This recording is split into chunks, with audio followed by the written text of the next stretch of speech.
नमस्कार बहनों एवं भाइयों। आज मैं अभी हाल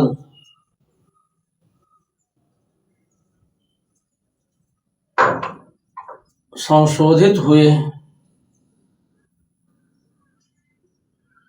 वक्फ बिल, जिसको कि पूरे देश में लागू किया गया है,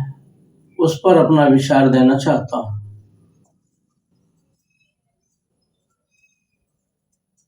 कांग्रेस और उसकी सरकारों ने 1954 ही नहीं, उससे पूर्व से ही मुस्लिम तुष्टीकरण की नीति पर चलते हुए वक्फ बोर्ड बनाकर हमारे देश में मुसलमान भाइयों को संविधान से ऊपर और लोकतांत्रिक व्यवस्था से परे आचरण करने के लिए अवसर देने का कार्य करना शुरू कर दिया था।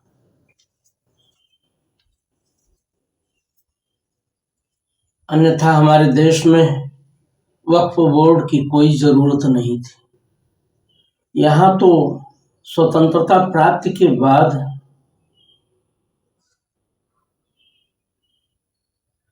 मुसलमान भाइयों को जो विभाजन के उपरांत भारत में रह गए थे, उनको राष्ट्रीयता की मुख्य धारा से जोड़ करके राष्ट्रीय हित को सर्वोच्च समझने की अवधारणा से युक्त करना चाहिए था। लेकिन इस देश में नेहरू और उसके बाद आने वाली कांग्रेस सरकारों ने हिंदुओं को दबाने का कार्य किया और इस्लाम मतानुयायियों को स्वेच्छाचारी बन करके आचरण करने के लिए प्रेरित करने का कार्य किया, जिसका नतीजा ये हुआ कि इस देश के मुसलमान अपने को संविधान से ऊपर समझकर शरिया के कानून की सर्वोच्चता को धारण करने की प्रवृत्ति वाले होने लगे। जब देश विभाजन 1947 में हुआ तो जो लोग पाकिस्तान चले गए,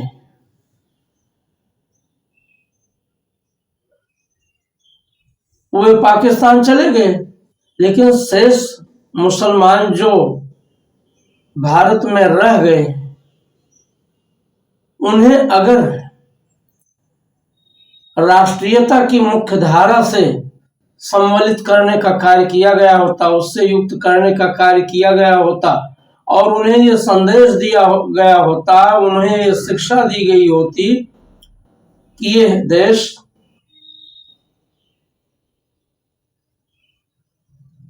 सर्वतोभावेन सबका है और किसी को विशेषाधिकार इस देश में नहीं रहेगा, न किसी राजनीतिक दल को विशेषाधिकार रहेगा, न किसी समूह को विशेषाधिकार रहेगा। सभी इस देश में वास्तविक रूप में एक समान होंगे। मूलाधिकारों में समता का अधिकार एक तरफ सम्मिलित किया गया और दूसरी तरफ उसमें तरह तरह के प्रतिबंध और अवरोध लगाए गए और यदि समता का अधिकार अपने मूल स्वरूप में लागू किया जाता तो इस देश में सभी संविधान की दृष्टि में, कानून की दृष्टि में बराबर होते।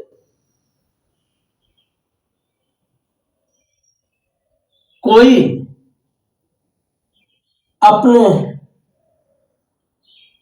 पांथिक नियमों को संविधान से ऊपर मानने का दुस्साहस न करता।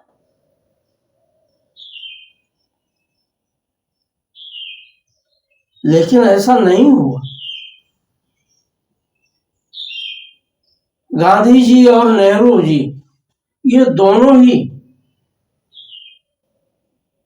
इस्लाम मतानुयायियों को अपने वोट बैंक के रूप में, अपने समर्थक के रूप में बनाने के लिए प्रयत्नशील हो उठे। जब देश स्वतंत्र हुआ, देश विभाजन हुआ, तो जहां पाकिस्तान में आतताई आचरण करते हुए वहां की इस्लामेतर आबादी को न केवल हिंसाचार का शिकार बनाया गया, बल्कि उन्हें लूटते हुए, उनकी संपत्तियां छीनते हुए, उनकी आबरू लूटते हुए उनको पलायन के लिए विवश किया गया और अपनी चल अचल संपत्ति सब कुछ छोड़ करके, अपनी इज्जत तक गंवा करके बेचारे अपनी जान बचाने के लिए जैसे तैसे जो लोग भाग करके आ सके वे आ पाए, बाकी लोग तो वहां मार डाले गए। अन्यथा विभाजन के समय उस विभाजित पाकिस्तान में इस्लामेतर आबादी जो 23% थी, वो घटकर आज 1-1.5% पर न पहुंच जाती। जबकि भारत में जो लगभग 9% के आसपास इस्लाम मतानुयायियों की आबादी रह गई थी, वो तिगुना होकर के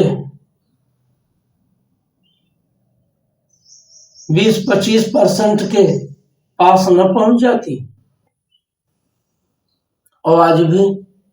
उसमें बढ़ रही है। हुआ ये कि पाकिस्तान में जो विभाजित भारत के मुसलमान गए, उनको वहां के इस्लामेतर आबादी द्वारा खाली की गई भूमि दी गई, उनको वहां रहने का अवसर दिया गया।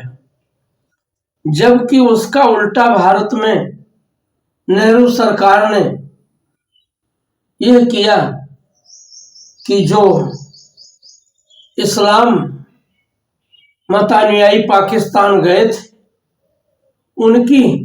भौमिक संपत्ति को वहां से भागकर आए हिंदुओं को देने के बजाय यहां वक्फ बोर्ड 1954 में गठित करके वक्फ बोर्ड के हवाले करने का कार्य किया गया। सरकारी जमीनों को भी उनके माध्यम से अपने हित के लिए उपयोग करते हुए वक्फ बोर्ड को देने का कार्य किया गया। जो दान की गई भू संपत्ति भी थी, उसका भी विभिन्न मौलाना गैंग को खुश करते हुए उनको अपने लिए उपयोगी बनाए रख करके उनको मनमाना करने के लिए छुट्टा छोड़ दिया गया। दान की गई संपत्ति का उपयोग जहां गरीबों, मजलूमों, विधवाओं, बेसहारा मुसलमान भाइयों के लिए, महिलाओं के लिए किया जाना था, वहां जो उसके मुख्तार थे, मौलाना मदनी जैसे लोग थे। ऐसे लोगों ने मनमाने तौर पर बेच करके काली कमाई करने का कार्य किया। वक्फ में जो जमीन जायदाद आई उसको कागज में कम किराए पर लीज में दिया हुआ दिखाया गया और लाभ उससे कई गुना ज्यादा प्राप्त किया गया।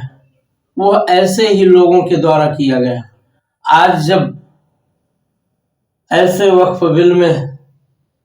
संशोधन करते हुए ये भी श्रीमती इंदिरा गांधी ने 1975 में नेहरू के बाद अधिक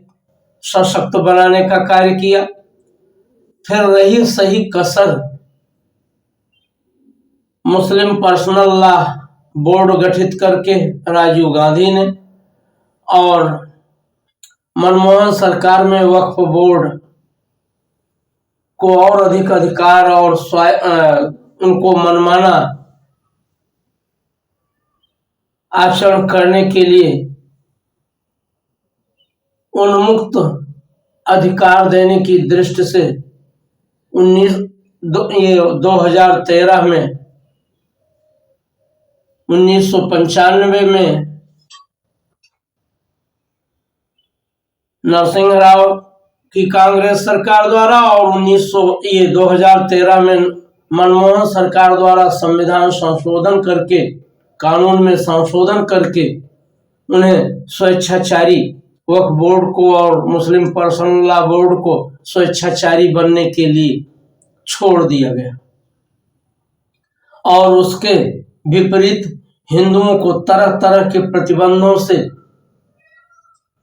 घेरने का कार्य किया गया, उनको तोड़ने का कार्य किया गया, उनको जातियों जातियों में बांटकर लड़ाने का कार्य किया गया, जिससे हिंदू संगठित न हो सके और हमारा वोट बैंक बने रहे, मुस्लिम संगठित होकर के हमारा वोट बैंक बने रहे। आज जब गरीब मुसलमानों, भूमिहीन मुसलमानों, बेसहारा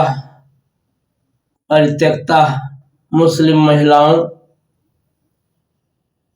यतीम बच्चों, मुस्लिम बच्चों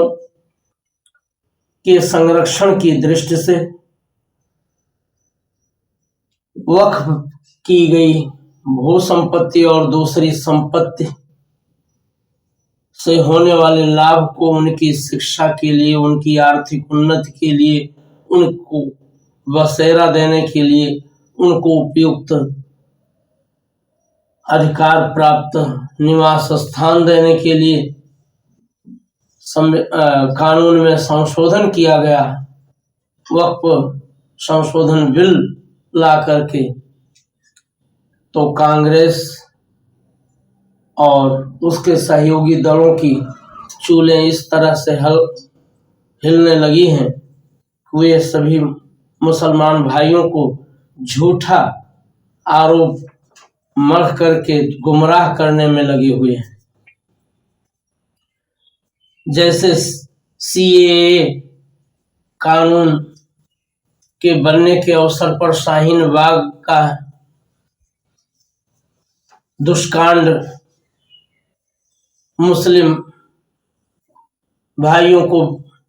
बरगला करके असदुद्दीन ओवैसी और राहुल गांधी और उनके सहयोगी राजनीतिक दलों के द्वारा, कांग्रेस के द्वारा किया गया और शाहीन बाग का दुष्कांड कराया गया, वहां दंगा कराया गया, वैसा ही दंगा कराने की फिराक में कांग्रेस और उसके सहयोगी दल लगे हुए हैं, जबकि मुसलमान भाइयों को इस सच से वाकिफ होकर, इस सच को जानकर इनके झूठे षड्यंत्र को रोकने के कार्य में लगने की जरूरत है। और कांग्रेस और उसके सहयोगी दलों के द्वारा जो जनता को गुमराह किया जा रहा है, भ्रम फैलाया जा रहा है और तृणमूल कांग्रेस और ममता बनर्जी के द्वारा पश्चिम बंगाल में हिंसा की आग में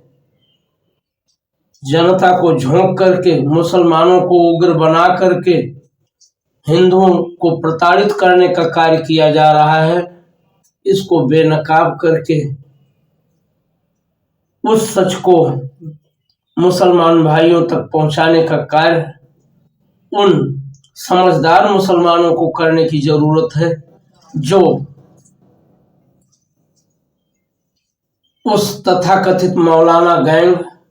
जो कि वक्फ संपत्तियों को अपनी जागीर समझ करके उसका दोहन करने में लगा है, कांग्रेस और उसके सहयोगी दलों को रोकने का कार्य करने की जरूरत है। यदि ऐसा नहीं किया गया तो देश की शांति भंग होगी, संविधान की आत्मा तार तार होगी और देश को उसका खामियाजा भुगतना पड़ेगा। मैं आप सबसे अपील यही करता हूं कि आप सब वक्फ संशोधन बिल में निहित सच्चाई तक जनता को पहुंचाने का कार्य करें, मुस्लिम भाइयों को समझाने का कार्य करें और उसका लाभ किस तरह से मुसलमान भाइयों को, गरीब मुसलमान भाइयों को मिलने वाला है, मुस्लिम महिलाओं को मिलने वाला है और बेसहारा बच्चों को मिलने वाला है, उसको उन तक पहुंचाने के लिए अभियान छेड़ने का कार्य करें। इन्हीं शब्दों के साथ आप सबको धन्यवाद। जय हिंद।